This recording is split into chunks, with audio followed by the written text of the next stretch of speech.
You should be the ones with the experience that people back home look up to and look guidance and leadership for, in fact. Indeed, a heavy responsibility there. So, you see, there's a nice story and a bad story. That is life, just like Barack Obama, huh? Yeah? I mean, there is good and bad. Itlabul ilm walau bisin. The good thing is, yes, you can enjoy all this freedom.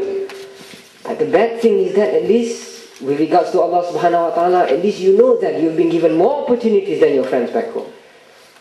Therefore you have people back home, orang kampung, the doctors back home look up to you and will look for leadership. For people who comes home from the UK, and you must not forget that. This is an amanah of that. So therefore, widen your horizon. Read. This is books. You boleh, and you see, and even if you're going to watch TV, okay, well, watch BBC. Not Sky Movies, was it MTV? Yes, thank you. Excellent. MTV, you can get that in Malaysia nowadays, yeah? The BBC. Look at their documentaries. See the things that they do think differently here. When you go home, you're able to inform your friends.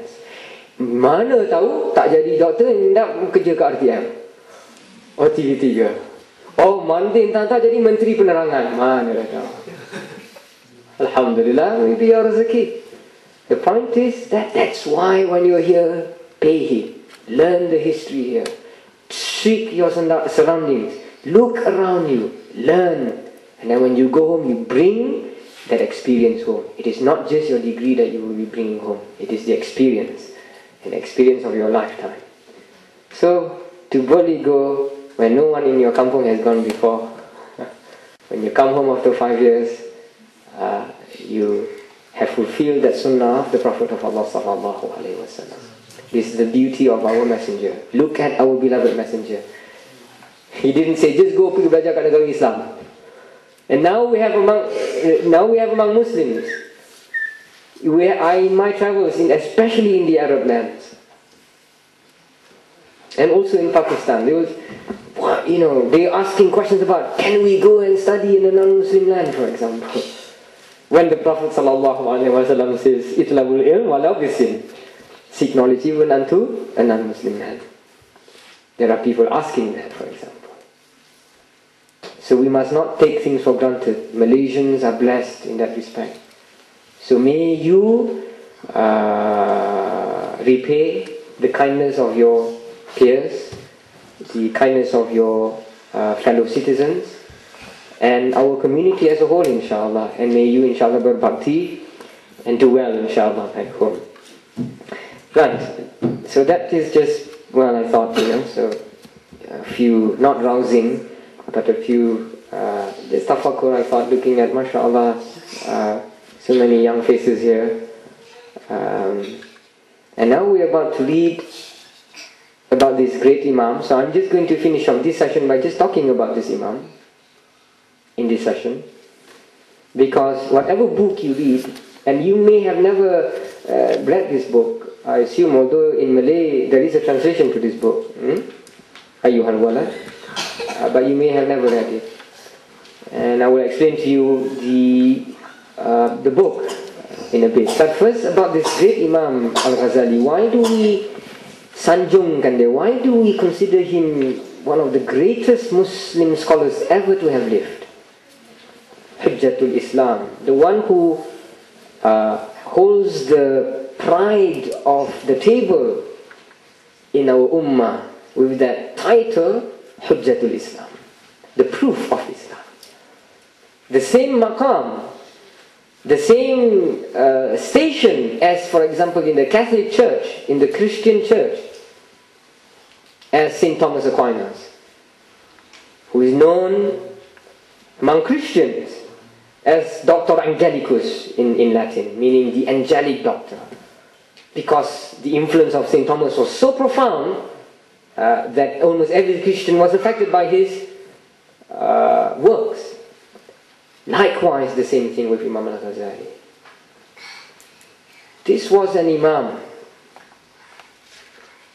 whom Imam Suyuti, for example, says about him, that were there to be a prophet, law dalam bahasa Arab, meaning the hypothetical if, that it will never happen, of course. Dalam bahasa Arab, if you have the, what we call conditional particle, you either use the la, wow, law, or in, or idha, syartiyah. If in English. But if you use the particle in Arabic law, that means it is only a hypothetical. That were there to be a prophet after Muhammad sallallahu alayhi wasallam, then it would have been this man, Muhammad bin Muhammad. Nama dia tak Muhammad lah. His name is Muhammad bin Muhammad al-Ghazali. Such was his maqam. Such was his maqam. And his most famous work, what is his most famous work? The Ihya Ulumuddin. Imam Nawawi says about the Ihya Ulumuddin,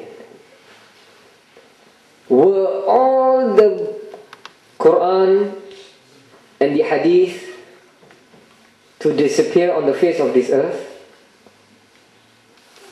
then the Ihya Ulumuddin will suffice. This is the maqam of this great Imam. So he was a superstar, is a superstar, and forever will be a superstar among the Muslims, mashallah. Every madhab accepts him. He belonged dalam fiqh, in law, in Islamic law, to the Shafi'i madhab, which we are proud to say, because we in the Nusantara belong to the same school. In Indonesia, in Malaysia, in Singapore, Brunei, in parts of Egypt, in parts of Syria, in Hadramaut, for example. Alhamdulillah. Imam al-Ghazali lived during the golden age of Islam when his madhab was Shafi'i. Nowadays we have young people who just learned a bit of Arabic, gone to some Arabic countries, and now coming home, maybe to Malaysia, I hear stories, now these are horror stories for me. They say, oh, we shouldn't be following madhab. This is the reason why Islam is, Muslims are divided. We shouldn't be following madhab because Muslims are divided. Then look no further than the golden age of Islam.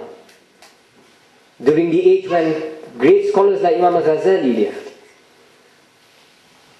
Almost every single scholar who lived in the golden age of Islam, look at the scientist Ibn Sina, for example, will have in their fiqh, in their law, they follow madhab. They have the Hanafis, they have the Malikis, they have the Shafi'is, and the Hanbalis among the Sunnis, alhamdulillah. If that is the reason why Muslims were divided, and how could they have the golden age of Islam? Subhanallah al-Azim. Such shallow thinking. So Imam al-Ghazali belonged to this great school of the Shafi'i. So therefore, you here in this land, of course you among Malaysians you see fellow Shafi'is. But then when you go to the mosque, and this is why you should go to the mosque, and you pray in the mosque, and you see, when they pray, they don't do your kunut lah. I've just reminded of my Manglish, just come back there. No kunut lah. So do we make sujood sahwi or not? I don't hear the Imam sing the basmalah, Bismillahirrahmanirrahim for the Fatiha. It's sah or not? Oh bagus, this is why you should be here. That you learn to see the other madhab and learn to accept them as well. Learn to agree to disagree. That we accept that is the madhab Hanafi and that is correct. They are among the Sunnis. But we have to be confident enough also, don't lose your confidence and say, we are among the Shafi'is. And we all agree to disagree.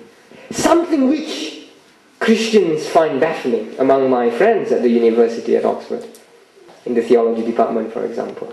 Theologians, Christian theologians, they say, they don't use this word, of course I'm going to use this word, one khasa'is of Islam, one unique quality of this Islamic religion is that they have what is called a shared orthodoxy. Because in the Christendom, in the Christian world, that is an oxymoron. You know what is an oxymoron? Shared orthodoxy. That means, by definition, as far as Christians are concerned, if you call yourself among the orthodox, that means your church, your madhab is the only right one. Any other madhab is wrong. by definition among Christians. Subhanallah.